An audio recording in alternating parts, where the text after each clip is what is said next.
कैकेयी ने भरत की वजह से नहीं दिया था श्री राम को वनवास। हिंदू धर्म में रामायण को बहुत ही पवित्र ग्रंथ माना जाता है। रामायण में भगवान राम के जीवन का उल्लेख मिलता है। रामायण का सार तो सभी लोग जानते हैं, लेकिन रामायण में कई ऐसी कहानियां हैं जिनके बारे में बहुत ही कम लोगों को मालूम है। इन्हीं कहानियों में से एक कहानी है राजा दशरथ की पत्नी कैकेयी को वरदान मिलने से जुड़ी। इस वरदान के कारण ही कैकेयी ने प्रभु श्री राम को 14 साल के वनवास पर भेजा था।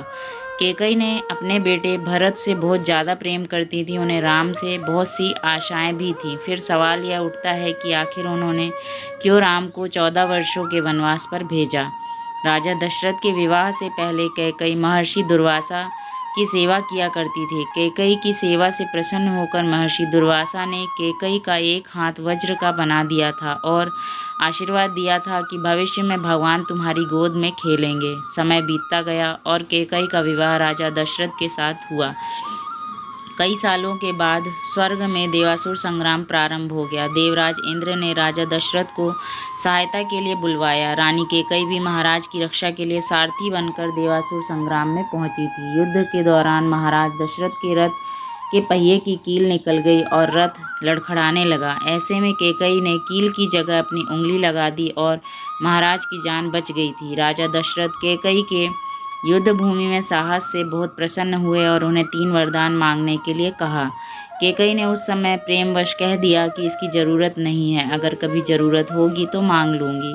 कैकेयी ने राजा दशरथ को इसी वरदान के जाल में फंसा लिया और राम के लिए 14 वर्षों का वनवास मांग लिया। लेकिन राम के लिए कैकेयी ने 14 वर्षों का वनवास ही क्यों मांगा, इसके पीछे कई अनेक राज हैं। कैकेयी ने ही भगवान राम के लिए 14 वर्षों का वनवास मांगकर यह समझाया कि व्यक्ति युवावस्था में अपनी 14 यानी 5 ज्ञानेंद्रियां, 5 कर्मेंद्रियां और मन, बुद्धि, चित्त और अहंकार को बस में रखेगा, तभी अपने अंदर के घमंड और रावण को मार पाएगा। जिस समय ये घटना अयोध्या में घट रही थी, उस समय रावण की आयु में केवल 14 वर्ष ही शेष बचे थे।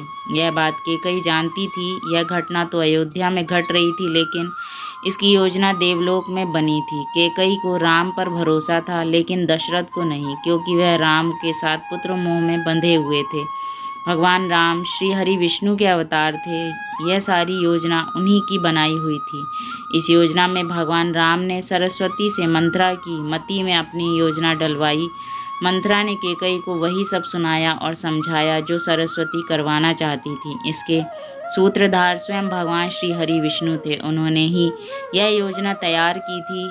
कैकेयी जानती थी कि यदि राम अयोध्या के राजा बन गए तो रावण का वध नहीं होगा। इसके लिए वन में तप करना जरूरी था। कैकेयी चाहती थी कि राम केवल अयोध्या के ही सम्राट न बने रह जाएं, वह विश्व के समस्त प्राणियों के हृदय के सम्राट बने। इसके लिए राम को अपनी समस्त शोधित इंद्रियों और अंतःकरण को तप के द्वारा सिद्ध करना होगा। रामायण और महाभारत दोनों में ही 14 वर्ष के वनवास की बात सामने आती है। रामायण में भगवान राम को 14 वर्षों का वनवास भोगना पड़ा था, जबकि महाभारत में पांडवों को 13 वर्ष का वनवास और 1 वर्ष का अज्ञातवास झेलना पड़ा था। इसके पीछे ग्रह गोचर भी मायने रखते हैं। उन दिनों मनुष्य की आयु आज के ज़माने से काफ़ी ज़्यादा हुआ करती थी, इसीलिए ग्रहों की दशा भी ज़्यादा होती थी। शनि चालीसा में उल्लेख मिलता है, राज मिलत बन रामहि दीना, कैकहूँ की मति हरि लीना। यानी शनि की दशा के कारण कैकेयी की मति मारी गई और